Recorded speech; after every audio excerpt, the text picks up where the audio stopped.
बिहार की राजनीति की जब जब बात होती है तो उसमें सिवान का जिक्र जरूर होता है।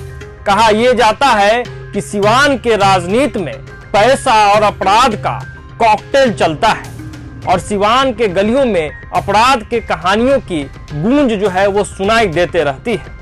और इसमें एक नाम आता है शहाबुद्दीन का। वैसे तो शहाबुद्दीन से जुड़ी कई कहानियां, कई किस्से हैं, लेकिन उन कहानियों के हिस्से एक नाम आता है ओम प्रकाश यादव का। एक कथित कहानी है कि कभी ओम प्रकाश यादव की पिटाई शहाबुद्दीन और उनके समर्थकों द्वारा की गई थी। बदले की आग में ओम प्रकाश ने ऐसा ठान लिया, ऐसे जिद पे अड़ गए कि शहाबुद्दीन का किला सिवान में ही ध्वस्त कर दिए। तो आज बात उसी ओम प्रकाश यादव की जो अब चर्चा है कि जनसुराज का दामन थाम सकते हैं। स्क्रीन पे जो तस्वीर आपको दिखाई दे रही होगी वो है ओम प्रकाश यादव की, और ओम प्रकाश यादव के साथ आपको दिख रहे होंगे प्रशांत किशोर। इस तस्वीर ने बिहार के राजनीति में एक और नया चर्चा जोड़ दिया है कि क्या शहाबुद्दीन का किला ध्वस्त करने वाले ओम प्रकाश जनसुराज का दामन थामेंगे, प्रशांत किशोर का साथ देंगे। अब इस तस्वीर पे और बात करें उससे पहले ये जान लीजिए कि सिवान के राजनीति में ओम प्रकाश यादव का कद कैसा रहा है। तो एक समय था कि जब ओम प्रकाश यादव जिला परिषद अध्यक्ष का चुनाव लड़ते हैं, जिस वजह से शहाबुद्दीन और उनके समर्थकों द्वारा उनकी पिटाई कर दी जाती है, ऐसी चर्चा खूब चलती है। जिसके बाद बदले के आग में वो ठान लेते हैं कि शहाबुद्दीन का किला तो सिवान से उखाड़ ही देंगे। उसके बाद ओम प्रकाश यादव 2009 में चुनाव लड़ते हैं और निर्दलीय चुनाव लड़ते हुए शहाबुद्दीन की पत्नी हिना साहब को चुनाव में शिकस्त दे देते हैं।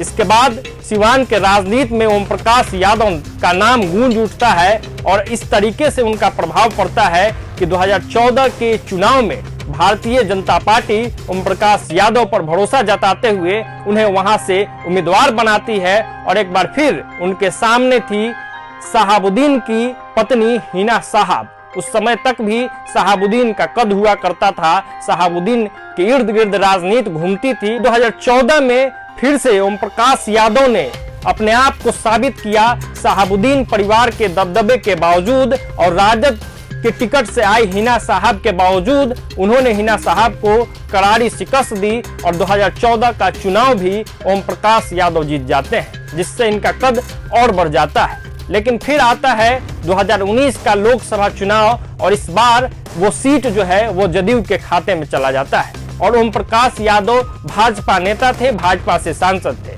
तो इस बार उनका टिकट कट जाता है।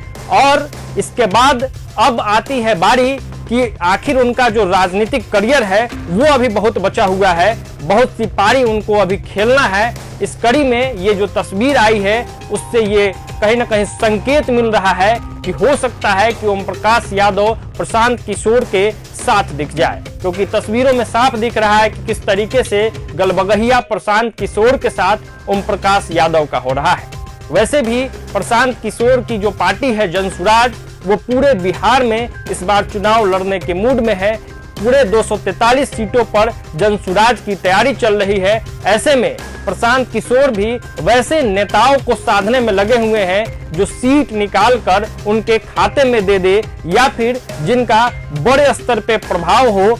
इस कड़ी में अगर ओम प्रकाश यादव जनसुराज का दामन थामते हैं तो कहीं ना कहीं प्रशांत किशोर को भी सिवान क्षेत्र में फायदा मिलेगा। साथ ही साथ ओम प्रकाश यादव जो एक तरह से राजनीति से थोड़ा किनारा हो गए थे, उनकी भी नैया पार लग जाएगी।